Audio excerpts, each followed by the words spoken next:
Antanas Nedzinskas nepasididžiavo ir savo asmeninį internetinį puslapį pavadino www.seimopirmininkas.lt. Atsidarę šį puslapį sužinosite, kad Antanas Nedzinskas pasirodo yra būsimasis Seimo pirmininkas. Toks rezervinis. Be to čia rasite Antano dienoraščius, samprotavimus apie šiuolaikinę žiniasklaidą, išsames straipsnių apie Antaną analizės ir žinoma, Seimo nario Antano Nedzinsko veiklos statistiką. Tokios įžulios Seimo pirmininko pareigybės pavadinimo vagystės Antanas ne tik kad nesigėdėjo, o atvirkščiai džiaugiasi visas, galėdamas pasireklamuoti nesumokėjęs nė cento. Su pirma, tą tinklapį aš sukūriau jau prieš mėnesį ir tik tai buvo laiko klausimas, kada žiniasklaida tą tinklapį aptiks. Antra, Lietuvoje nerasite nei vieno tokio atvejo, kai tinklapis taip plačiai išreklamuojamas už reklamą, neužmokant nei centų. Bet juk, gerbiamas Antanai, tai yra mažų mažiausiai įžūlu, va taip, be jokių skrupulų, pasiskelbti būsimų Seimo pirmininkų ir pirmą laiko pasisavinti šios pareigybės pavadinimą. Tiesiog šio tinklapio adresas buvo laisvas ir aš jį nusipirkau iš asmeninių lėšų. Antanai, ne viskas perkama ir parduodama. Seimas ne vieta pirkti ir ne vieta dėrėtis. Toks pavadinimas ne kokia laisva kėdė troleibuse, į kurią gali šleptelt kas panorėjęs. Ar nemanote? Savo asmeninius vardus pavardės visiems Seimo nariams siūliau kuo greičiau išsipirkti, kad nebūtų tokių atvejų kaip Kirkilas LT. Jo, nekalto veidelių ir giedrų akių Antanas pasirodo tikras politikos gariūnų prekeivis. O beje, kodėl taip menkai užsimojote? Kodėl tik Seimo pirmininkas? Gal reikėjo iškart pasiskelbti Lietuvos prezidentu 2 kadencijom iš eilės?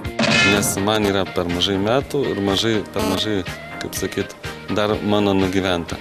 Baikit, Antanai, nesikuklinkit. Jūsų poelgis ne pagal metus solidus ir rimtas. Žodžiu, taikote į savo bendrą partiečio Arūno Valinsko vietą?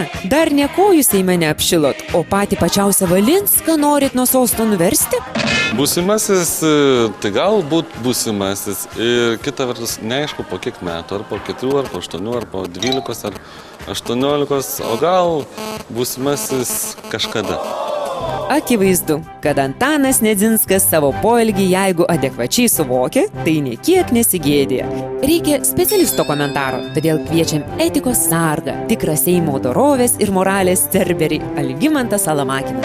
Taip, vis tiek galima negerbti žmogaus, bet turime gerbti pareigybę Seimo pirmininku. Jeigu Antanas negerbė pono Valinsko, tai čia yra jo problema, bet savintis tą pareigybę tinklalapyje, yra daugiau negu nerimta. Čia užposite juokauti tokiais dalykais negalima. Va, ir mes taip sakome, bet Antanas ginasi, kad čia nieko tokio, kad puslapis buvo laisvas, tai apsukrusis seimūnas jį ir pasiėmė. Kaip Rublį gatvėje, kas rado, tas ir šeimininkas. Manau, kad tai yra pirmiausia pačio Seimo pirmininko įžeidimas ir gan smarkus. O beje, tos pareigybės tikrasis šeimininkas Arūnas Valinskas ar žino, kad internete jis ne vienas Seimo pirmininkas? Arūnas Valinskas dėl to neįsižeidė?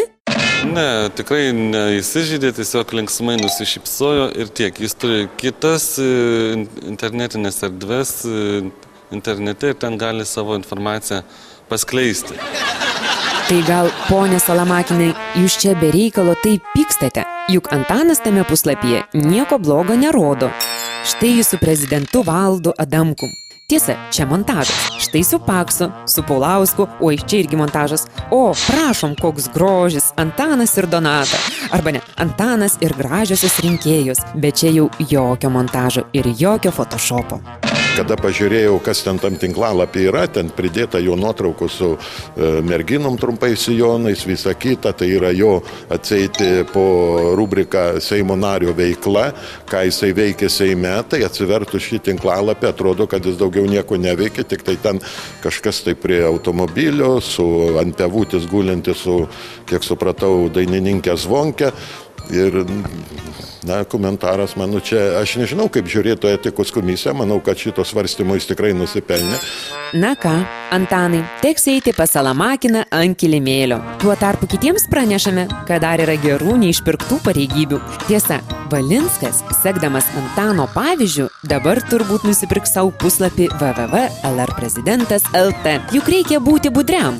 Suktas priešas nesnaudžia ir gal jau sėlina link kompiuterio klaviatūros.